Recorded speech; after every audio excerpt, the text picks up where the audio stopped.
that today the first parliamentary meeting of Pakistan Tehreek-e-Insaf (PTI) was convened under the leadership of Imran Khan. PTI unanimously elected, I proposed as Vice Chairman of the party, and the PTI Parliamentary Party unanimously supported Imran Khan to be the parliamentary leader and thereby the prime ministerial candidate of PTI and its allies.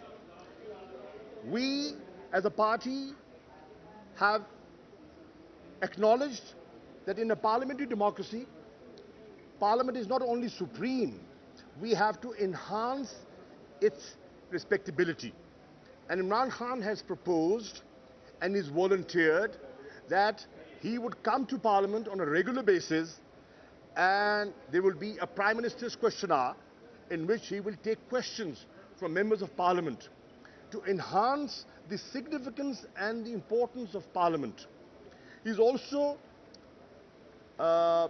spoken about the challenges Pakistan is facing: economic challenges, institutional challenges, the institutional decay that has taken place over the last few decades, and that how it has compromised our ability to deliver. How do we intend to reform and revitalize those institutions?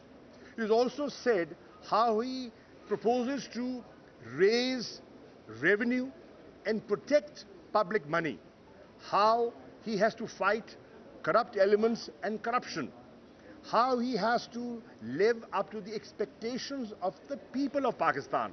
The people have voted for change, and he expects his parliamentary party to support him and all his efforts in strengthening his hands to not just follow and implement his manifesto, but create an enabling environment for change.